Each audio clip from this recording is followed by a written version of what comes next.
ನಾವಿವತ್ತು ಬೆಳಗ್ಗೆ 4 ಗಂಟೆಗೆ ಎದ್ದು ಹೊರಟಿತ್ತು ಜಾಗ ಯಾವ್ದು ಅಂತ ನಿಮಗ್ ಗೊತ್ತಾ? ಈ ಒಂದು ಜಾಗದಲ್ಲಿ ಮಂಡ್ಯದ ಗಂಡು ಅಂಬರೀಷ್ ಅಣ್ಣ, super star Rajinikanth sir, D boss Darshan sir, Thalapathy Vijay sir, Bollywood queen Aishwarya Rai ಮತ್ತೆ ಹಲವು ಸ್ಟಾರ್ ಗಳ 1000ಕ್ಕಿಂತ ಹೆಚ್ಚು ಮೂವಿ ಶೂಟ್ ಗಳು ಇಲ್ಲಾಗಿವೆ.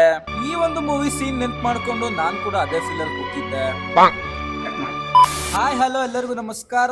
ನಾನು ನಿಮ್ಮ ತುಮಕೂರು ಹುಡುಗ ಅರುಣ್ ರಾಜ್. ನಮ್ ಕಾರಿಗೆ ಫ್ಯೂಲ್ ಹಾಕ್ಸ್ಕೊಂಡು ಮಾರಿಸನ್ ಮೂವಿ ನೋಡ್ತಾ ನಮ್ ಜರ್ನಿನ ಸ್ಟಾರ್ಟ್ ಮಾಡಿದ್ವಿ. ಈ ಒಂದು ಮೂವಿ ತುಂಬಾನೇ ಚೆನ್ನಾಗಿತ್ತು. ಈ ಮೂವಿನ ಯಾರ್ಯಾರು ನೋಡಿದೀರಾ ಕಮೆಂಟ್ ಅಲ್ಲಿ ತಿಳಿಸಿ. ಈ ಮೂವಿ ಇಂಟರ್ವಲ್ ಸೀನಿಗೆ ನಾವು ರೀಚ್ ಆಗಿದ್ವಿ ನಮ್ ಲೊಕೇಶನ್ ಗೆ. ನಮ್ ಕಾರ್ತಿಕನ ಬಾರ್ನ್ ವೈಲ್ಡ್ ಖಾಲಿ ಹೋಟೆಲ್ ತಿನ್ನೋದ್ ಕಡ್ಲೆಪುರಿ ಅಂತ ಬೆಳ್ಬೆಳ್ಗೆ ಕಡ್ಲೆಪುರಿ ತಗೊಂತಿದ್ರು. ನಾವಿವತ್ತು ಹೋಗಿದ್ ಲೊಕೇಶನ್ ಬಂದು ಮೇಲ್ಕೋಟೆ. ಈ ಲೊಕೇಶನ್ ಹಿಸ್ಟ್ರಿ ತುಂಬಾನೇ ದೊಡ್ಡದಾಗಿದೆ, ಆದ್ರೆ ನನಗ್ ಗೊತ್ತಿರೋದು ಇಲ್ಲಿ ತುಂಬಾನೇ ಮೂವಿ ಶೂಟಿಂಗ್ ಆಗಿದೆ ಅಂತ. ಇವಾಗ ತುಂಬಾನೇ ಪ್ರೀ ವೆಡ್ಡಿಂಗ್ಸ್ ಗಳು ಆಗ್ತಾನೆ ಇರುತ್ತೆ. ನಾವು ಸಹ ಇವತ್ತು ಹೋಗಿದ್ದು ಪ್ರೀ ವೆಡ್ಡಿಂಗ್ ಶೂಟಿಗೆ.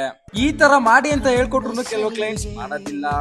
ಈ ಒಂದು ಶೂಟ್ ತುಂಬಾನೇ ಚೆನ್ನಾಗಾಯ್ತು. ನಮ್ ಕಪಲ್ ಎಲ್ಲ ನಾವ್ ಹೇಳಿದ್ದೆಲ್ಲ ತುಂಬಾನೇ ಚೆನ್ನಾಗಿ ಮಾಡಿದ್ರು. ಫೈನಲ್ ಆಗಿ ಗೋಲಿ ಸೋಡಾ ಕುಡ್ಕೊಂಡು ನಮ್ ಶೂಟ್ ನ ನಾವ್ ಎಂಡ್ ಮಾಡಿ ಮತ್ತೆ ತುಮಕೂರು ಕಡೆ ಹೊರಟ್ವಿ.